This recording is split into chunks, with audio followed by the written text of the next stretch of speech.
and welcome, my friends. My name is Faye, and this is where I sit down with my friend Adam to talk about, well, spooky stuff. So let me ask you, do you believe in ghosts, hauntings, paranormal shenanigans? I don't, but I love hearing about all of it, and honestly, I would love to be wrong. My friend Adam, he does, and he has a lifetime of experiences to back it up. So, buckle up, because today we're talking about Whitley Strieber's Communion.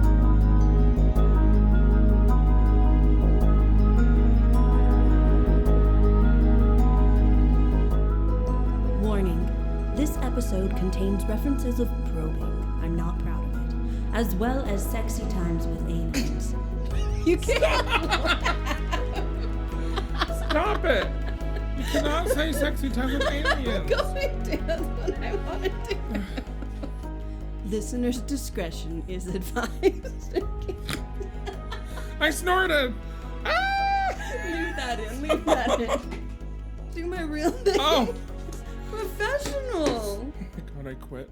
Adam, my friend, do you believe in aliens? Yes.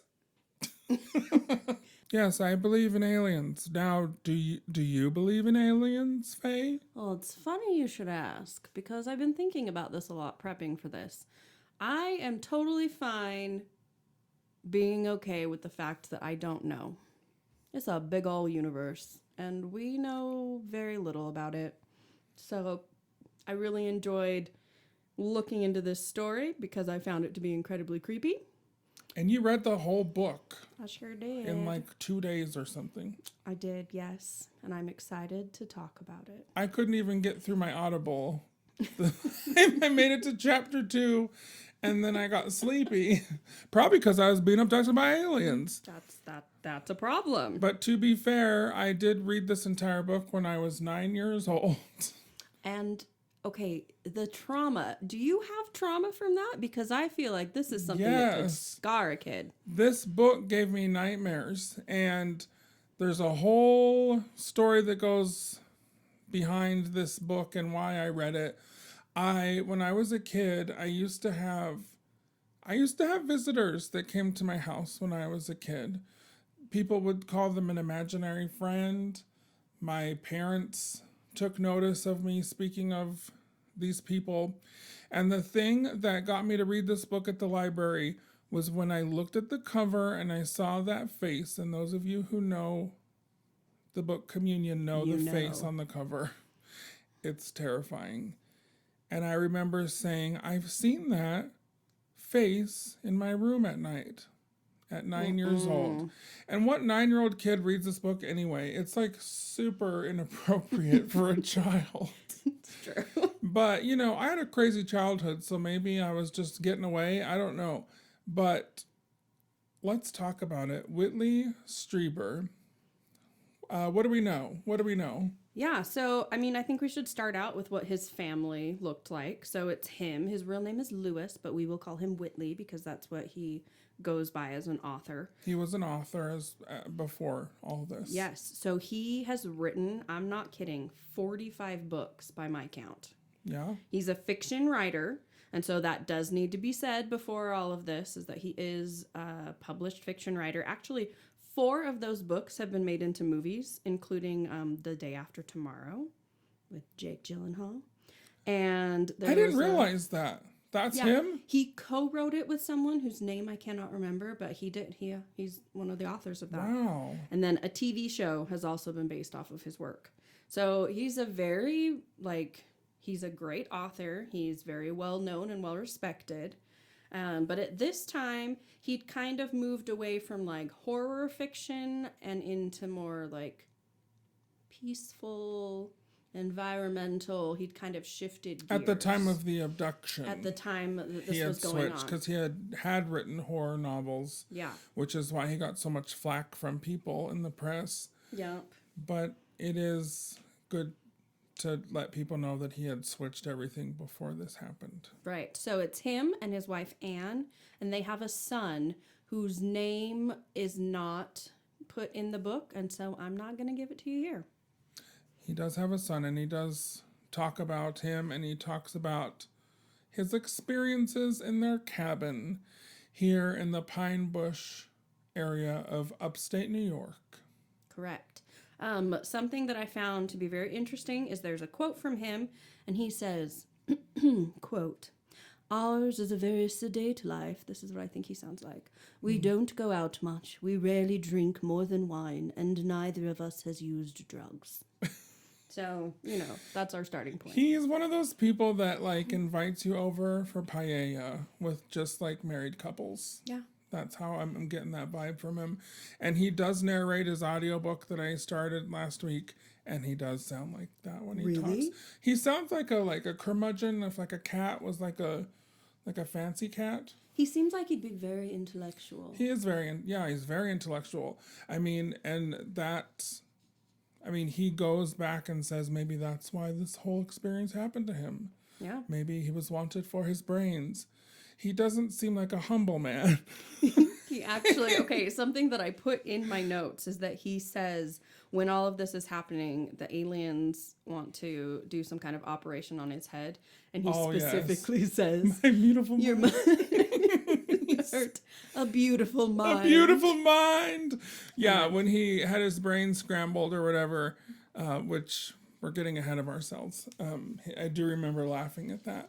Yep. So, yes, Communion, the story that haunted my childhood, and the story that was made into a movie with Christopher Walken that did not do well. And apparently Strieber was pretty upset about how it was done. I guess there was a lot of like ad-libbing in it that kind of went off what he... You mean it was because he was... too nice. My name is Christopher Walken. Okay, let's get into this story, Faye. Go ahead and just take us back to December 26, 1985. Okay, so this is the day after Christmas. They'd been spending time. They spent half of their time at their cabin in the woods and the other half in an apartment in New York City. So this time they were at the cabin. They spent the whole day outside skiing and doing different things. They came home. They had Christmas leftovers for dinner and drank seltzer with lime, which I think is important. They weren't drunk. They put their son to bed. Who drinks seltzer with lime? I do. Maybe. Okay. Okay, Whitley Strieber. I have a beautiful mind. So bougie. You have a beautiful mind. Beautiful mind. When I'm not in Manhattan, I'm vacationing out in upstate New York. Upstate. Skiing. I love to cross-country ski with my young son. I mean, that's what he did. True. So they put their son to bed. Then they sat together listening to music and reading together. Of course they did. Yeah. At 8:30, he set the burglar alarm and searched the house for hidden intruders. Because it's to be said, he was very paranoid. He was like me. He had to check all the locks multiple times. Me too. Nothing wrong with it. I'm proud. No. In bed by 10, asleep by 11. How would that be? Lovely. Okay, so he woke up to weird whooshing sounds downstairs, and it sounded like there were a large number of people moving rapidly around the room. Okay, he listened carefully, and I thought this was really interesting. He sat up in bed, shocked and very curious, and he said that he immediately checked his burglar alarm, and everything was normal. It was armed, it was working perfectly, none of the windows or doors had been opened, and nobody had entered the house at all. And then, here's my favorite, he just goes back to sleep. Yes. He just lays back down. And this is something that happens again and again in this story, which is that it's things that you should be panicked about. Like, he's hearing things, he should be panicked about it, but for some reason he can't explain. Yeah, he just goes, like, it's fine and goes back to sleep. I've had that when I've had hauntings. And it's kind of like, maybe it's because he didn't know if he was awake. Mm-hmm. Maybe he thought he was in that little place between, and that's why he just went back to sleep. But I do find it funny that he said that over and over again with these. Yeah. I wonder too, right? Sometimes we have something that just doesn't make sense to our brains, and we can't make sense of it, so our brains kind of protect us by just making it go away. Yeah. You know? Let's just go ahead and so pretend much that's of not that happening. Trauma and all of that kind of thing. So I just thought that was funny. So he settles back into bed. Here is a quote from him. For some reason, the extreme strangeness of what I was hearing did not rouse me to action. Over the course of this narrative, this sort of inappropriate response will be repeated many times. If something is strange enough, the reaction is very different from what one would think. The mind seems to tune it out as if by some sort of instinct. So that's exactly what we just talked about. Yeah, it is probably a way to protect yourself. Yeah. So he settled back into bed and he noticed the door moving. Yes. And he saw... Oh no, I can't. This still gives me nightmares. I remember very distinctly. He saw what looked like a little, like he said he couldn't comprehend what he was seeing because it was so crazy, but it was a little person that was maybe 3 feet tall with these black holes for eyes and just like a black round hole was it a slit for a mouth? Just like a little, like it looked like a mask. Line. Yep. Just a line. And he remembers that he was thinking that these were like soldiers of some kind, some sort of little helper to something, a precursor to something more grand that was going to happen. Yeah. And continue on, Faye. He also said that it was wearing clothes. And that's something that I never, right? Anytime you see any kind of depiction of aliens, they're always naked. Wasn't he wearing like a little loincloth made of metal or something? No, like he's a little wearing coveralls. Oh, coveralls. Okay, so blue.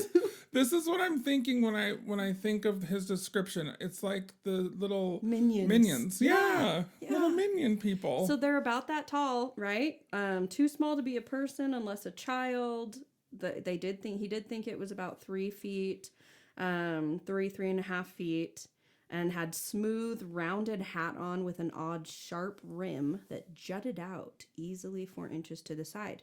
But yeah, his face was very vague. He didn't really see a ton of things, but he said that he was wearing like armor, like a shield metal, kind of a thing. And I picture this thing wearing like a pasta colander on its head, made of metal. I don't know. It seems so silly, but it also, like, if I saw that at, midnight, 2 a.m, I'd be having a meltdown. Yeah. So he's there and he is just kind of frozen, still looking at this thing that doesn't make any sense. But he said at this point he wasn't actually scared. He was just kind of in that paralyzed state of inaction, right? So then the next thing he knows is the figure rushes into the room. And like it rushes him at the bed. I can't. And he talks about how fast these things were, and that's really creepy. I don't like it. It's very, very creepy. And then he remembers nothing but blackness, and he doesn't know how much time went by. Now, this is another thing that I really loved his description of because it is incredibly creepy, and I love it. So he said his next conscious recollection was that he was naked. And his arms and legs were extended. That's not why I like it. Whitley Strieber is always naked in this book. Sorry. Naked. Okay. The nakedness is not why I like this, okay? Yeah. So he was naked with his arms and legs extended as if he had been frozen mid-leap. I thought that was fun. He's just hanging out. But this is what's fascinating. He's moving out of the room, but he has no physical sensation. So he knows that he's there, but he doesn't feel anything with his body. So he's not being carried or lifted. There's no pressure on anything. He's just moving. And then, so zero sensation, and it was as though he was completely paralyzed. So he could not move at all. So then he blacks out again and comes to in the woods. Okay? Yes. It's December, upstate New York, in the woods. There is a ton of snow. They had just been cross-country skiing. And yet where he was sitting, there was no snow. And he was kind of sitting up and again, still paralyzed. He could not move his body. He could just see what he could see from his peripheral vision. And so... Is this where he then looks up and he sees an owl in the tree? So he doesn't see an owl. That's something that's super interesting, is that after all of this happened, he makes up this owl. I know he said that he made it up in his mind to protect himself for what he was really seeing. But I Yeah. remember, like, in the movie, they use an owl. And he said it could have been a rabbit, it could have been anything, but he had to make up something to take the place of what he really had seen in the woods. Yeah. And Strieber goes on to say, with all of the people that he's met with, that this is a very common thing. It That is. people will say that they saw a beautiful deer somewhere or some raccoons that just showed up. And Have you ever seen that there's movie, something The to do- Fourth Kind? yes, Close Encounters of the Fourth Kind. That's Close Encounters of the Third Kind. This crud. movie was just called The Fourth Kind. Nope, and I haven't seen it. It's set in like Nome, Alaska, and I remember the people that are abducted in that story see like a white owl outside their window Yeah. as it's happening. So I don't know what the deal is with that. I do know that owls creep me out big Yeah. time. Did you ever see the movie Rock-a-Doodle? What's that? Never mind. No, ma'am. Rock-a-doodle, what a day. It's a Sounds- cartoon with owls and No, I hate Lots it. of- I hate it already. lots of problems for young children. So I Whitley, loved it, yeah. personally. Well, I've never heard it. I did love The Brave Little Toaster when I was younger. So good. Oh, I love it. So Whitley Strieber's naked and in a forest with no snow. Naked and afraid. Yep. So he's out there in the woods and he says that he's in kind of a little depression. And to his left, there's one of those tiny individuals that he could only see from the corner of his eye. And this one, though, was wearing a gray and tan bodysuit. Didn't he remember thinking it was a woman of some kind, a She female? comes in later. Okay. So that's not this one, but don't worry, the female alien comes in soon. To caress him. Yes. Very much so. So, yeah. But then there's another being that's right next to him, but he couldn't see except for the blue coveralls. But he seemed to be doing something to the side of his head. And again, he says that he's moving so fast. And then all of a sudden, he sees branches moving near his face, and he realizes that he is now above the tree line. So, Lord. zero sensation, all of a sudden is just moving. Then he remembers a gray floor closing around him and being in a messy room with lots of little beings. Lots He's of just little in like minions. he's like in a bachelor's apartment to be abducted. chilling. I do remember him saying that it was super dirty and messy in this room, like just Yeah. cluttered and crap everywhere. Like they couldn't clean up before they did their abduction. I don't know. I always think of aliens as having like very sterile. Yeah. Everything's very clean and Not metal. not this alien. What's that about? Now he says, while I had up to this point been able to retain a degree of control of my attention, this now left me, and I became entirely given over to extreme dread. The fear was so powerful that it seemed to make my personality completely evaporate. This was not a theoretical or even mental experience, but something profoundly physical. Yeah, he said that he was so completely terrified something just clicked off in his brain and he went to like this animalistic place where he wasn't even a human anymore, that he was so terrified that left him, if that makes any kind of sense. Right. I mean, I think anyone who's had, Trauma. yeah, like you, I understand. you get that. Yeah. I get it. I get it. He like completely dissociated from his human nature. Absolutely. So he says that this room was really tight and quite dirty. We already said that. But then he also remembers seeing clothing piled on the floor. Oh, So, what is going on in this apartment? you know. So he describes the tiny people moving around him super, super fast. And that the movement, like watching it, was really disturbing to him. Like it was watching them move that fast. And it Weren't just they didn't make passing them sense. around in their hands? Like, weren't there just dozens of them, he said, passing him along? He did mention that it was like, Hands everywhere, just and like catching him, like caressing him. little caresses. They were really soft skin. Soft skin. But yeah, so they're doing all of that. And he says, I know I was seated on a bench, leaning against a wall. The predominant colors were tan and gray. The bench was the same color as the walls and was rimmed by a lip of dark brown. From the clarity of my memory of these rather muted colors, I surmised that the room was lit, although I did not see the source of the light. He says that a lot more happened at that point, but he can't access those memories, and he's not sure why. But he felt like he was physically and mentally anesthetized. And so he said his mind became a prison. I hate that. Yeah, I don't like that. Yuck. But yeah, so that's where he is. He's feeling this way. So then enters dun, dun, dun. One of the tall ones. Yes, a tall, thin, graceful being that he perceives as female. And she's carrying a cute little box. And when they open it up, it's got a big freaking needle in it. But it's so thin that it's almost just like a splinter. It's just the thinnest silver needle that, oh no, what's about to happen? Where's that going to go? I hope not in his beautiful mind. This is horrible. Whitley, if you're listening to this, I want you to know I really loved your story and I don't discount it, but I have to laugh because if I don't, then I get freaked out about stuff like this. Aliens scare the crap out of me. Okay, so he was told somehow, like he's not sure if they actually spoke to him telepathically, that they would be putting it into his brain. And so he begins to panic. And this is his quote. I remember thinking how filthy the room was and that they would be ruining a beautiful mind. So I think it's hilarious and very human to like have something like that happening and you're thinking, this isn't sterile. Oh, I can relate. And didn't one of the little ones ask them like, how can we keep you from... Oh, weird. Yes. Like, what can we do to calm you down? Oh, yes. Do you want to read this? Yes. Where is it? Right here. The female.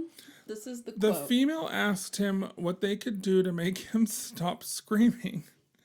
And that, when he realized he was screaming, he said that he wanted to smell them. That's right. Okay, this sounds so insane, but if people that have dealt with trauma know...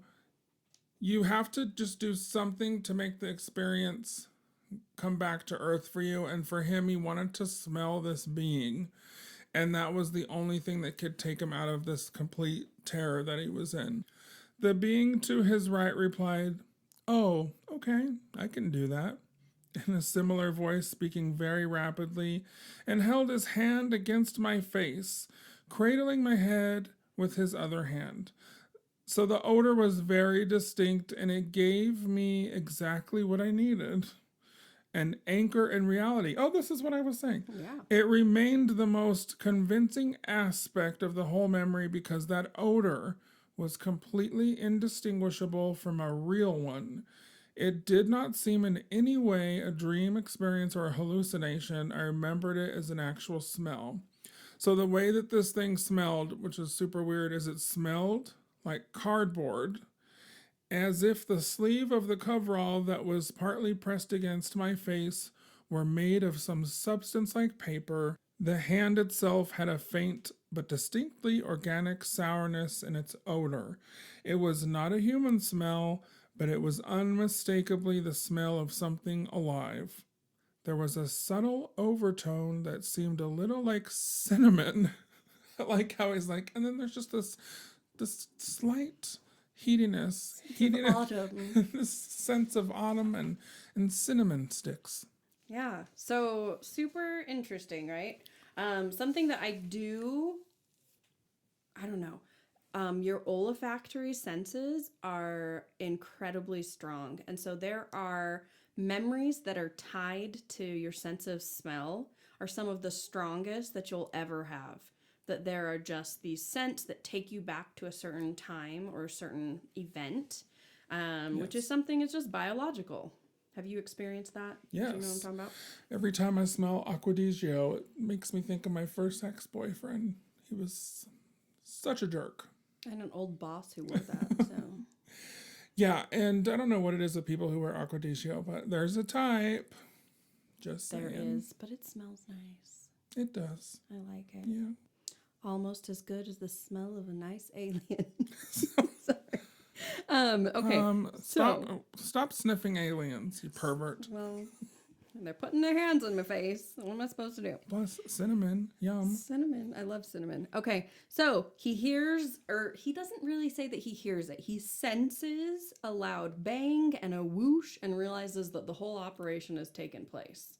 Yes. So this is done. Next, he is like moved. This is where all the little fingers come in. They like move him, they like cradle him and move him into what looks like an operating room. Oh, now he goes to an operating room? Yes.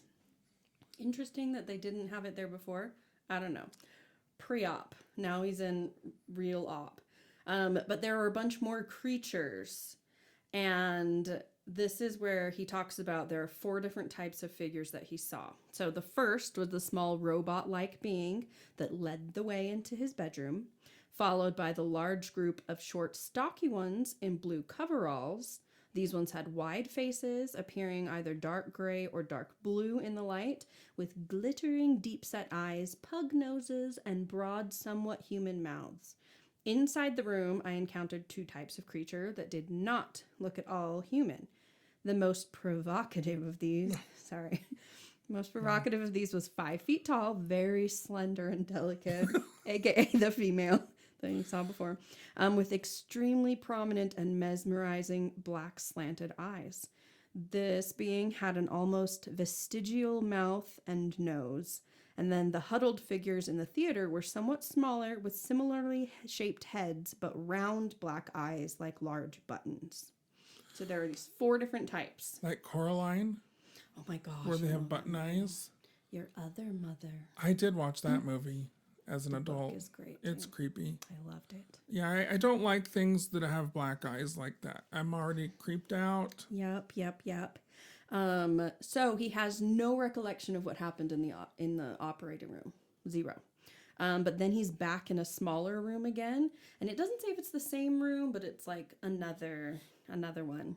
So here's where the warning comes in. Be aware. Oh, is it sexy times? Yeah. So he's in more intimate surroundings again, is what he says. There were clothes strewn about, and 2 of the stocky ones, drew my legs apart. The next thing I knew, I was being shown an enormous and extremely ugly object, gray and scaly, with a sort of network of wires on the end. It was at least a foot long, narrow, and triangular in structure. They inserted the thin end into my rectum. It seemed to swarm into me as if it had a life of its own. Whoa. Apparently, its purpose was to take samples, possibly of fecal matter, but at the time, I had the impression I was being assaulted, and for the first time, I felt anger. One of them took my right hand and made an incision on my forefinger. There was no pain at all. Abruptly, my memories end. There isn't even blackness, just mourning. Wow. What a night. Yeah. Oh, jeez. That's a party I don't want to remember. Ugh. And so thus begins the journey for Whitley. Or was it the beginning? Dun, dun, dun. Was this the first time they'd visited him, or had he been visited before? Exactly. So afterward, he says that he had this haze, this idea. He told his wife that he saw this giant barn owl, and that made no sense. He also went around just saying things. They had some neighbors come visit, and he was talking about seeing their snowmobiles at night. He said that he could see the neighbors' floodlights that night, and it was bothering him, but those aren't actually even visible from his room. None of it made sense, and it was almost like the things he was saying, it was a compulsive thing. Like, he knew it wasn't real, but had to say it. Ooh, something was making him. Something weird. So over the next few days, he was feeling a lot of things, so I'm just going to list them off. He had severe depression. His finger got infected. It did. Yes, it did. He had rectal pain, intense fatigue. He felt frantic nonstop.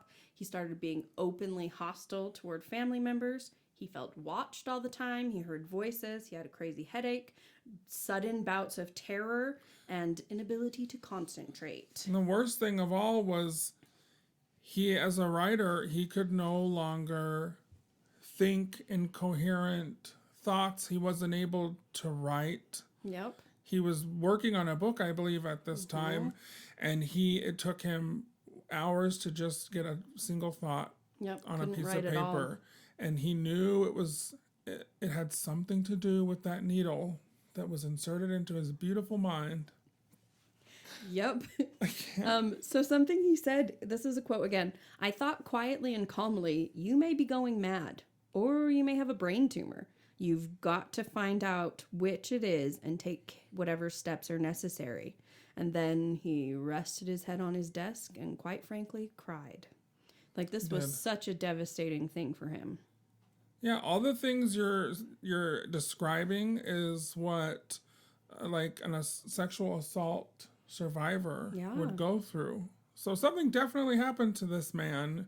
And I'm sorry I'm laughing. It's because this story freaks me out so much. I don't mean to be disrespectful in any way. So I'm going to stop laughing about the beautiful mind joke. I mean, it's the thing. Laughter is definitely a coping mechanism, and it's my default one. I'm coping right now. So I'm making jokes. If something awful is happening, I'm telling jokes about it. And I'm not meaning to be disrespectful in any way. But that's how I'm still sane. I laugh at things. You're sane? Well, sane-ish. Okay. Okay, Right. so enter Now we're really telling stories. Bud Hopkins. Oh, Bud Hopkins. He's an alien abduction researcher that Whitley had heard about. Oh, and he called him up. Yeah. And I think he was not having any of it at first, right? And he was just like, I need you to come over right now. Or I need to come to your apartment. And I guess he was in Manhattan and he was right by this guy's place and they met. Yep, so he was local and he went to him and immediately dude was like, hey, I'm not a therapist. So I can't really help you, but like I can help you find help, sort of a thing. And so he hooks him up with Dr. Donald Klein. Who was a renowned hypnotherapist. Yes, ma'am. Ma'am. You can call me ma'am. Just don't call me late for dinner, girl. I did not mean to say that. That's okay. That was weird. So hypnotherapy. I've tried it. Have you ever tried it? Oh, I have. Well, no. I remember before I went to China to tour with my group to sing, I was really nervous about flying on the plane. And I went to a hypnotherapist and she was just like, Adam. And she was talking very gently. And all of a sudden she's like, and sleep. And she like hit my forehead. And I just remember pretending I was sleeping because it was so ridiculous. I didn't want her to like be offended that I thought she was ridiculous. So I just went like this. And I was like, I'm not really sleeping though. I'm not really sleeping. Okay. So did it work? Like No. You had nothing happened for you? No, I can't get hypnotized for some reason. It doesn't work. I think it's a control issue. Yeah, you can't. I will not give up the control. Because apparently that's a thing, right? Like you can't You be have hypnotized to. if you don't want to be. No. So Interesting. that's why maybe, and you know what? That all goes back to reading this book when I was 9, because the hypnotherapy is what kind of brought his memories to him. And when I went to hypnotherapy as an adult, I immediately went back to this book and how I did not want to have any encounters opened up in my mind. And so ever since then, I've never been able to be hypnotized. People have tried. That is nuts. Thanks but a lot. I could see how that would do it to you, right? Like, why would you? So he gets hypnotized and goes back and relives the December incident. Adds a little bit of color to it. You ready? Yeah. So after the needle shows up and they're doing the bum probe, he also remembers the female alien fondling him and asking him to get harder. And Wow. yeah, and he admits being attracted to this female, and he felt like he'd met her many times. Yes, which I think he might have, because thanks to the magic of hypnotherapy, his memories were unlocked. Memories that went back before this December incident. Yes. So then I think this is a few sessions in. So they didn't like get all of this first session. But this is October 4th, 1985. So a few months before the first incident he remembers gets unlocked during hypnosis. So this is when he has friends over at the house. Yes, and they were staying the night. Also, I should mention that the year of 1985 and I think 1986, there was a huge incident going on in the area of Pine Bush. This is out by the city of Middletown, New York, which I'm going to in a few weeks. So cross your fingers I don't get abducted. But people were seeing lights out in this area for about a year or so, right in the middle of this abduction. So was it connected? Maybe. Could have been. They actually had it in the paper that people were seeing.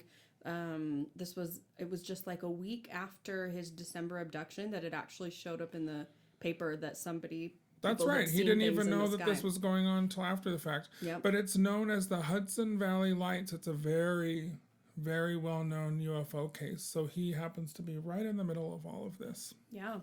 But so it goes back and he ends up realizing that he'd had a similar experience on October 4th, and had crazy things happening where he had friends in the house and his son was crying and nobody really understood what was going on. But they all had that weird sensation of like paralysis where they weren't fixing any of it. And I think his friend woke up in the night and he even knew that there was crazy stuff going on outside because the whole house had lit up in windows that shouldn't have any lights going into them. And I believe his friend acted the same way as he did at that first story we told you, where he was just kind of like, I knew it was happening, but I just didn't do anything and I went back to bed. I think his friend said that. His wife, too, Anne, she says that she heard her son crying down the hall and she knew her husband had gone and she wanted to get out of bed and go to him and didn't feel like she could. But it wasn't like paralysis. It was like being told by a grown-up, you're not allowed to do this, stay in your bed. And that is how she felt, like she wasn't allowed to be involved in it. That's which so I found creepy as heck. Also, in further hypnosis sessions, he has childhood memories that end up getting unlocked. Yeah, he remembers back in the 50s as a kid. Yeah. So this is not an isolated incident. This has been going on since childhood. And although he doesn't go into detail of things from his childhood, he does make that connection. And those of you listening should know that what we're talking about sort of covers the first few chapters of the book. The rest, the other 200-something pages, kind of goes over him trying to seek for answers, and he gets tested through doctors to see if he has neurological issues, epilepsy. Which he doesn't. He does not. But yeah, he has like groups that he meets with to get other people's stories. That's a big part of the end of the book, is him trying to gather other people's stories and find kind of support groups to help people understand and make connections based on their experiences, because there are so many similarities across the board. Through this search he finds that he's not alone in these events that he witnessed. This has happened to thousands of other people around the world. Mm-hmm. I wish I had read past the first few chapters of this book again the other day.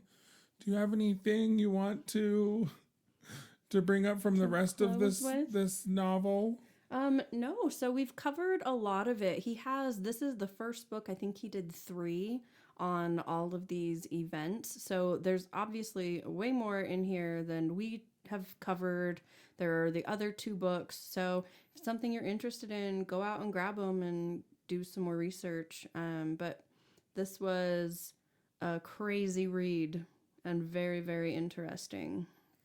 Yeah, and this book is it's kind of one of the first times that a book was written like this that was given to the general public, and it sort of sparked Yeah.